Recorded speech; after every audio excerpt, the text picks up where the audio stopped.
What's going on all my fantasy football fans out there? It's Waiver Wire Queen. Welcome to my channel. Today I'm going to give you a few more players you should consider starting and some players you need to have all the way at the end of your bench if you're trying to win week one and start the season off on the right foot. So let's just jump right into it. All right, y'all. Let's start with Robby Anderson, wide receiver with the Panthers, 1,000 yards receiving last season with Teddy Bridgewater as his quarterback. The Jets defense last season wasn't that good at all. This season, they're going to be improved. They have a defensive-minded head coach. However, I do not feel like they're going to be improved enough to hold Robby Anderson down. Him and Darnold have a great rapport, and I expect to see that showcased Sunday against the Jets, their former team. So Robby Anderson is definitely a player that you should look to start and start him in all league formats. I just start him, okay? And obviously you start your top dogs, CMC as well. Another player you should start. Hear me out now, Matt Ryan, quarterback with the Atlanta Falcons. Obviously, Matt Ryan is getting up there in age. He has a really good matchup against the Philadelphia Eagles. I think that on both sides, this is a good matchup because both defenses were horrible last season. They may be slightly improved, but not enough for me to say I'm sitting Matt Ryan. I'm starting Matt Ryan in the only league I have him in because I have him in a league, and I'm going to start him. I'm going to start him with confidence because that's my option. That's the guy that I have, and I'm confident that him and Ridley will connect at some point. Ridley, he's probably one of your wide receiver ones. You drafted him to be your wide receiver one, so you're starting him regardless of who is on him throughout the game. However, Matt Ryan is going to be a great play. Check out my previous video. Jalen Hurts is definitely going to be a great play in this game, and Miles Sanders as well. Atlanta defense, terrible last season. Even if they have improved, it's not going to be improved enough to where Jalen Hurts should have a good game and Miles Sanders should be good as well. Another player to consider starting is Damien Harris, running back with the Patriots. Miami's defense was middle of the pack last season. They were average against the run. The Patriots are going to run the football. I understand they're starting Mac Jones at quarterback. He's their guy. They're moving forward with him as the franchise. However, he's going to be a game manager to start, and they're going to be running the football.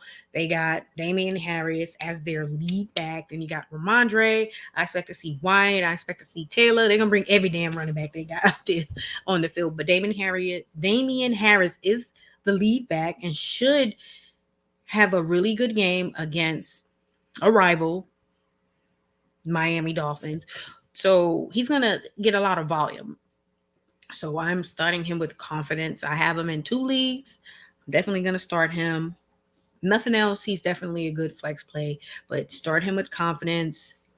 He was good when he played last year. I know he had some injury issues, but when he was out there, he was solid, and he represents exactly what running backs the Patriots look for, and I'm starting him. So start him and you won't have any issues. If you don't start him, it's going to come back to bite you in the butt. So go on and do what you need to do and start Damien Harris. And I want to give you some players who you need to have on the end of your bench because guess what?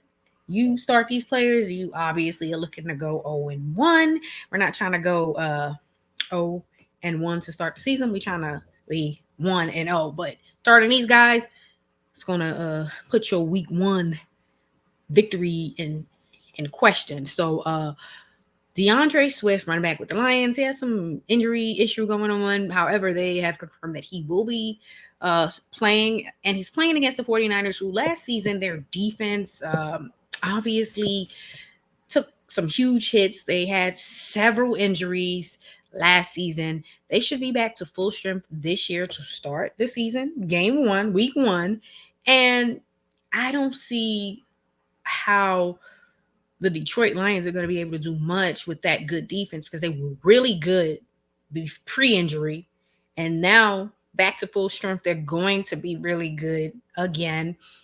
and you figure they have Jared Goff as their starting quarterback. That's not obviously going to help Swift. They didn't address the Lions didn't address wide receiver, and then you got the coach saying, "Okay, Swift's our guy, but Jamal Williams is a guy where we may do a committee. We may go with the hot hand.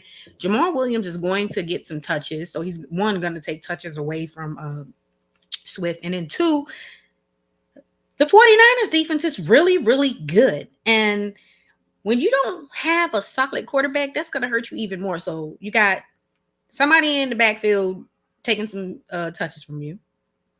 Some of them snaps are going to Williams. And then you got a really good defense, potentially top 5 defense you're playing against. And you don't have a really talented offensive team around you. And then your quarterback is just most likely below average.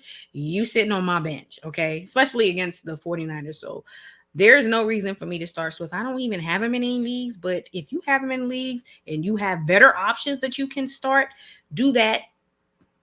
You'll be more confident in those options opposed to Swift, because you don't know what to expect from him, but you do know that 49ers defense is really good, and they got a lot to prove this season. Last year, nobody expected the 49ers to have the record they had, but all of those injuries on defense really hurt that team. This year, it's going to be a different story. So Swift, week 1, he's on my bench. He's all the way at the end of my bench. He is so far at the end of my bench, I can't even see him. Where he at? I don't know. He's on the bench, though, all the way at the end. So be smart, guys. Be smart. Bills running backs, okay? Obviously, the best running back on the team is the quarterback, and Josh Allen. They have Singletary, they got Moss, they got Breida.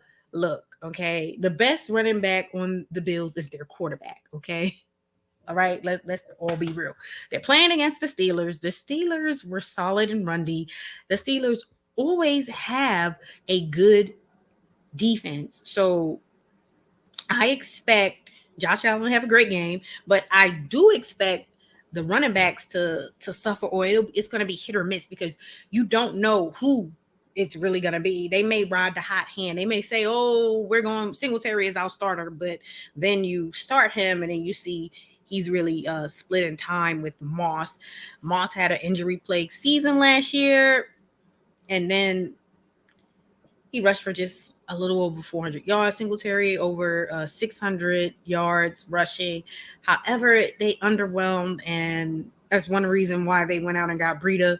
They do need to address the running back issue in the draft and get somebody better than these guys. It's just hit or miss here. That's one key factor. It's hit or miss, so you don't know who's going to be the starter or who's going to get the majority of the carries, because it's probably going to be the hot hand. Okay. And then you got to factor in that really good Steelers defense, which they did lose some players, some key players out there and free agency. However, the Steelers always put on the field a good defense, and you can expect that Sunday. So I'm not checking for the Bills running backs in this game, because there are so many key factors that will make me question, one, who the hell am I starting? Who am I going with? And when I got a question, if it's a 50-50 committee or whatever the type of committee they're going with, I'm going to try to do my best to stay away from your running backs in fantasy football. And that's what I'm doing with the Bills running backs. The only running back I want is a quarterback, and his name is Josh Allen. So as you can see, what I'm trying to tell you is stay away from the Bills running backs until, one, the coach come out and say, "Hey, Singletary is our guy. He is the guy," and you see that in the games, or they say Moss or whoever, or one of these running backs just step up to the point and they just performing well. Right now, not a believer in those running backs, so I am staying away from them. And they are all the way at the end of my bench. They so far at the end of my bench, they're not even on the damn team. Okay, so stay away from those Bills running backs, and you probably will win this week. All right, y'all hit that like button and subscribe for more on fantasy football. I'll be getting you guys ready week to week with start sits, players to target on the wire, some deep sleepers in your dynasty leagues, and a whole lot more. Y'all leave some comments. I'll definitely respond back. Let me know what you think. Y'all have a great day. Peace.